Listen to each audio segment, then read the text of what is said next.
Hi అండి, నమస్తే. నేను Jhansi. Welcome to our channel Jhansi cooking gardening blogs. ఎలా ఉన్నారండి? అందరూ బాగున్నారా? నేనైతే చాలా బాగున్నాను. మీరు కూడా చాలా బాగుండాలని మనస్ఫూర్తిగా కోరుకుంటున్నాను. ఈరోజు అద్భుతమైన టిప్స్ అయితే షేర్ చేస్తున్నాను. మన ఇంట్లో ఉన్నటువంటి ఎలుకలు కానీ, పందుకొక్కులు కానీ, ఇలా ఎలుకలతో ఎక్కువగా ఇబ్బంది పడుతూ ఉంటాం కదా, నష్టపోతూ ఉంటాం కదండి. చాలా ఈజీగా సింపుల్గా ఇలా అయితే ఎల్లగొట్టుకోవచ్చు. ఇలా ఏదైనా ఒక బౌల్ తీసుకొని ఆ బౌల్లో వరిపిండి ఒక స్పూన్ అయితే తీసుకోవాలండి. ఇలా వరిపిండి వేసుకున్న తర్వాత బేకింగ్ పౌడర్ ఒక టీ స్పూన్ తీసుకొని ఇందులో వేసుకోవాలి. పంచదార కూడా ఒక స్పూన్ అయితే వేసుకొని ఇలా మొత్తం కలిసేలాగా కలుపుకోవాలి. దీంట్లో కర్పూరం బెల్ల కూడా ఒక బెల్ల తీసుకొని ఇలాగా చిమ్మేసుకోవాలండి.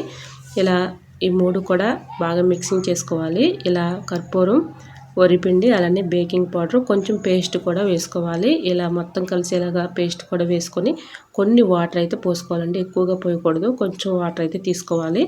ఇలా మనం చపాతీ పిండిని ఏ విధంగా అయితే కలుపుకుంటామో ఆ విధంగా ఇలా ఈ పిండిని అంతా కలిపేసుకొని ఇలా ఈ మిశ్రమాన్ని చిన్న బాల్స్ లాగా ఇలా ప్రిపేర్ చేసుకొని ఎలుకలు ఎక్కువగా ఏ ప్లేస్లో వస్తున్నాయో ఆ ప్లేస్లో ఇలాగా ఒక్కో బాల్ని పెట్టేసామనుకోండి, వీటి ఘాటుకి స్మెల్కి ఎలుకలు దూరంగా పారిపోతాయండి. ఒకవేళ తిన్నా కూడా చనిపోతాయి. సో యూజ్ అవుతుంది అనుకుంటే తప్పకుండా ట్రై చేయండి. వీడియో నచ్చితే తప్పకుండా లైక్ చేసి మీ ఫ్రెండ్స్ అండ్ రిలేటివ్స్ షేర్ చేయండి.